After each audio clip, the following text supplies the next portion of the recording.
We're in a series now called Eyewitness News, in which we're looking at encounters that Jesus has at various stages of his ministry with different people. Sometimes they're people that we know well from the scriptures, and sometimes they're sort of one-off cameo appearances. And this one today is a very interesting one.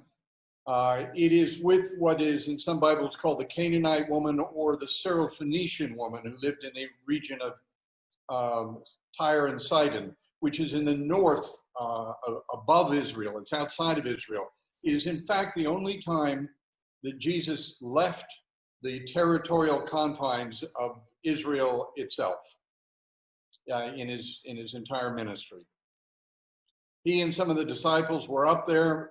We're not quite sure why. Maybe he was on a holiday. Maybe he wanted to see the area. Maybe God just told him to go up there. Maybe he needed a break because things were getting a little hot.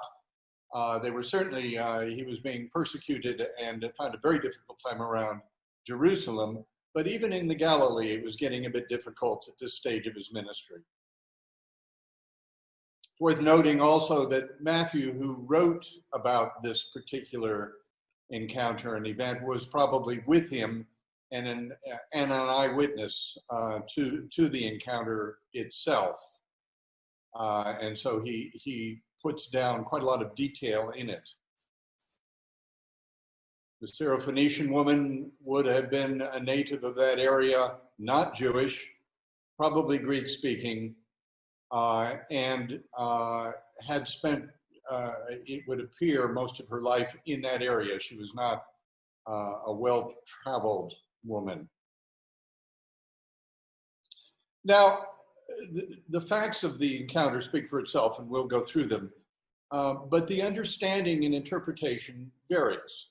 There's at least three popular understandings, and I'm going to look at each one of them briefly, each one building on another. And I want you to see and think what you think was in fact going on at this stage. Now, the first one and the common one and the modern one, perhaps the most popular understanding, follows linearly down the track of the encounter itself. Jesus blows into town with his disciples. The woman is waiting for him there with her daughter, and she cries out to him. And Jesus ignores her. She's Syrophoenician. She's a woman. For a rabbi of Israel to have anything to do with a foreigner was inappropriate. It was a waste of his time, but worse than that, it was the possibility of making himself unclean by some form of contact, either physical or verbal, with that person. They were not believers, and they did not share anything in common. But worse than that, she was a woman, and it was entirely inappropriate for a rabbi to have a conversation with a woman in public. He would not, in fact, in public, have had a conversation with a woman, female of his household. And so that too was inappropriate, and he was doing quite the right thing by ignoring her, just paying no attention to her. It was certainly rude, but it was appropriate, at least according to the disciples and the mores of that time, for him to have nothing to do with her. But then he relents slightly, and he explains himself to the crowd as much as to her, but he explains that his purpose was to reach out to the lost sheep of Israel, to those who didn't get it, but to Israelites, to the people of Judaism, not to the people of other religions, not to the people of other areas, but really he was called to them.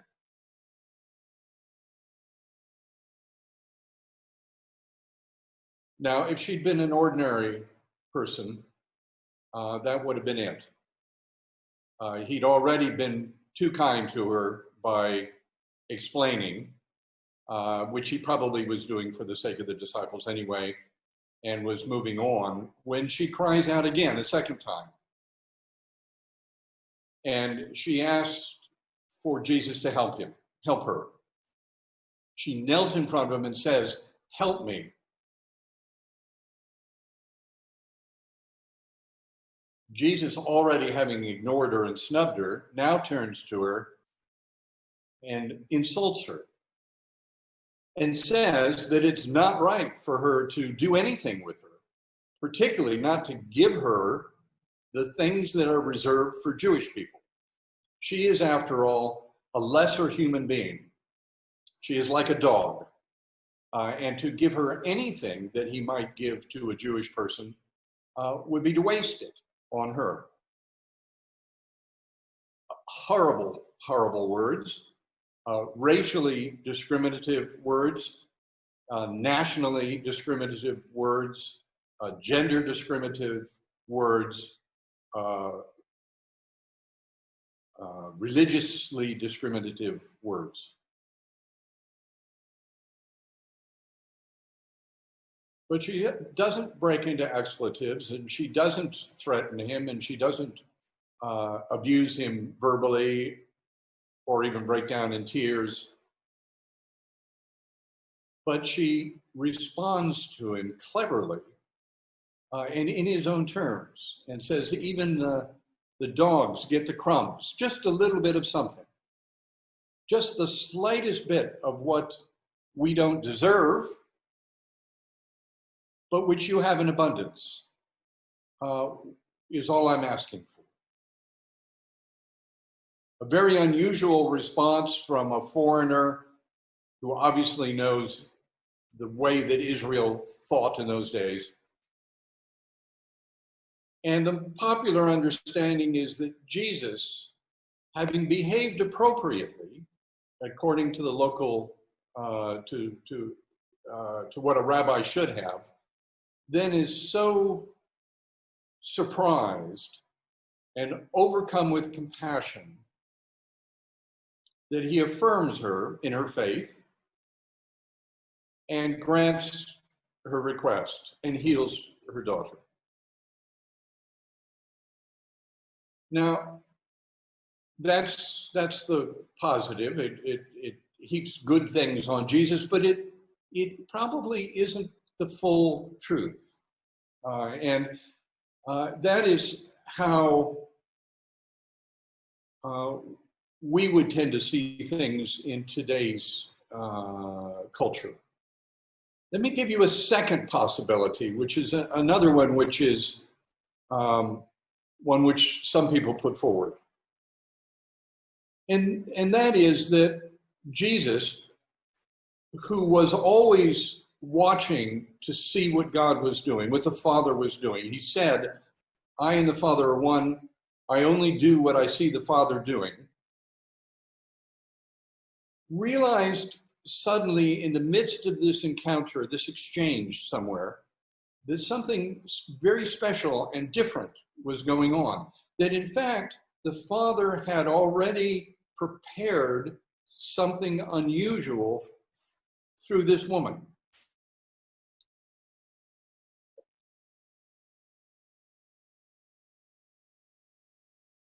What he saw was a knowledge that could only have been given by the Holy Spirit. She comes before Jesus, and she calls him, first she calls him master, or the word is sir, or Lord. There's a sense of deference and respect there. But then she says, "Son of David," which exhibits a knowledge of the Jewish faith, but it also recognizes that this is a very special person. It may or may not have been her recognizing that it was the Messiah, but it was something that a Syrophoenician, a Canaanite, would not have known or responded to. So he suddenly is alert, he notices this. God is doing something. The Spirit has been in this woman in advance. Let me see what's happening. I will continue to engage with her. So he gives her a response, and she comes back with a response, and he gives her another response, and then she responds again. And through this, he begins to perceive several things. He perceives faith. She wouldn't be pursuing him for healing if she didn't know that he could heal, which would be unusual. She wouldn't be persevering with a rabbi who wasn't supposed to engage with her unless she had some sense that he might engage with her. Jesus labels that faith. There's a quickness of thought that is probably beyond her education and her experience level, and maybe have been directed by God himself. And so here is a scenario that God has set up in advance, and Jesus realizes that a very special and different response is necessary than that which would normally be expected of him in Israel. Now, for a long time, I believed that one because I'm aware that of the importance of constantly watching and looking for the unexpected. That Jesus was always looking for something that was out of the ordinary and was constantly asking the question, is God doing something here? Because he was always trying to be useful in a situation where God was already at work. And that's what he taught his disciples as well and modeled for them. And that was clearly happening here. After she says, Son of David, he perks up. He begins to realize something is going on. He engages her to figure out what it is, how much of it is, and what God wants. And then he realizes it. But that's probably not all. An 11th century scholar named Ibn Talib, who is one of the leading Muslim lights in study of the New Testament, proposed a different understanding, which up until the last century has been the primary understanding of this encounter. And the reason that we tend not to see it quite so quickly is because we in the Western world today are very individualistic. We see things through my eyes, not through our eyes. We see things through the individual rather than the community. But those whom Jesus was, his disciples and others that he was operating with, had very Middle Eastern eyes. And they would have seen things filtered through a community perspective. What is collectively going on here? What is God doing with us, not with me or with him or with her? And so they would be perceiving this very differently. Also, they would have a different time frame. They would have a much greater awareness of history and the past work of God, as well as the future promised work of God than we do. We tend to live very much in the moment, in the present. And so we look at this as a vignette, as a snapshot, rather than as a moving picture that started a long time before and will end a long time after. So let me add another dimension to this same thing. Jesus himself and God never does just one thing. This was not just about him, and it was certainly not just about the Syrophoenician woman and her daughter, but it was about them and the disciples and us. So recognizing here a couple of things. One, when the Syrophoenician woman comes before Jesus the second time, she does not say, Jesus, please heal my daughter. She says, Jesus, help me. And part of that is because as a mother, with a damaged child, she was in pain as well as the child. And that this was something that had preyed on her and her life since the child was born. And so when she says, help me, she means help me. Now, Jesus said that he would, and he did, and he helped her, and he healed the daughter, both. But Jesus was also in the business of changing the perspective of those around him and giving them a new way of seeing things and understanding things.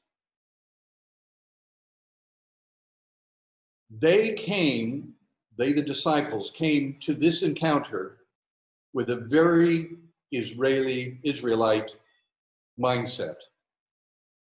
This was a dog who was begging on the street who did not deserve anything. And Jesus wanted to show them how wrong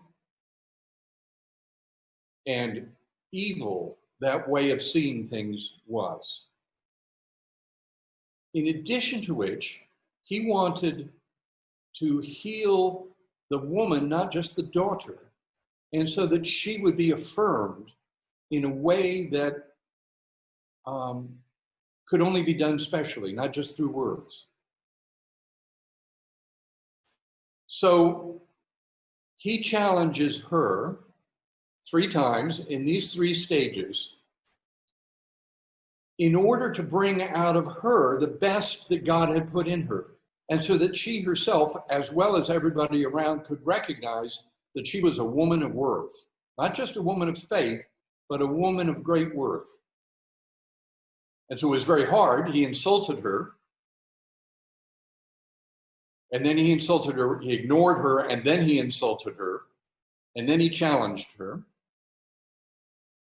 But in each of these, in this exam, she triumphed. And Jesus is not above challenging us or those around him to rise above the things that are built into them. So it was not out of cruelty that he did that, but out of a desire for her in only this way to be built up. He also wanted to show how awful the discrimination was to the disciples. When he confronted this woman by first ignoring her, that's what they expected, but they never really thought through the implications and ramifications of that. Secondly, he said, I have been sent only to work with this group of people. And they nodded and said, yes, send her away. And then it must have come into their brains, wait a minute. He has told us he's come to bring life and bring it to the full, but he's come to bring it to everyone, not just the chosen people of God, but in fact to the Gentiles as well. What's he doing? Wait a minute, if he stays with this woman, which he could have with a wave of his hand healed, her daughter could have healed, or affirmed her, he's going to leave her in that state. What a terrible thing. Then he makes it worse by saying what was expected of him, which is to insult her and to tell her she's less than dirt. And suddenly that shock would have reached into them, and they would have seen, oh my goodness, if he had done what we expected him to do, how awful would that have been? How awful is that? And we don't get relief from that, oh my God, this is not God, until he says, woman, your faith, you have great faith. And then does the healing. And they suddenly realize that he's been doing that not because it's expected of him, not to be mean to her, not to reinforce a way of thinking in them, but rather to confront that way of thinking and to show a better way. And so I think that third interpretation is the correct one, is the collective one. Let me suggest a couple of things we may want to take away and even talk about amongst yourselves a little later on that seem obvious. However, whichever of those three interpretations that you would like to take. The first thing, it seems to me clearly here in this encounter that God goes before and sets up situations in order to make himself known to people who we wouldn't expect or think worthy. He's usually, often, goes out ahead and is already at work in people that we wouldn't expect it in. We see that here. Secondly, God doesn't care for human gender barriers. He doesn't care for human racial barriers. He doesn't care for human religious barriers. He doesn't care for human language barriers. This woman probably only spoke Greek. Matthew happened to be along with Jesus. He either translated, or we do think that Jesus spoke Greek, so he would have been able to understand and speak with her, as would Matthew. He doesn't care much for national barriers or cultural barriers or any of the other barriers that we set up, educational barriers or age barriers or whatever. He's a God that blows right past all of that and wants to blow up those barriers when we put them up. 3, Jesus compliments the woman by giving her a really tough exam at which she excels.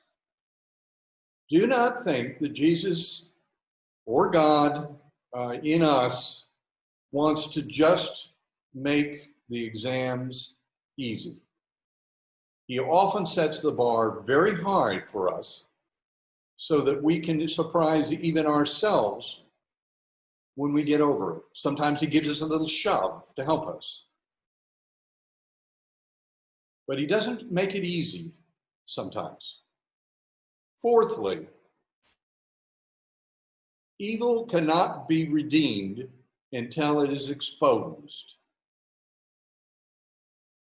Jesus went through this whole exchange in order to illustrate in the boldest possible way, in some ways the ugliest possible way, the evil that was built in to the disciples' thought pattern and to the other Israelites as well. Their prejudice was exposed. 5, Jesus was healing not just the woman's daughter, but was healing the woman and the woman's daughter and the disciples. And he was very aware that what he was doing at that moment would have an impact 2,000 years later with us in a gender aware, increasingly aware, racial, increasingly aware, religious, increasingly aware world where we need it. 6,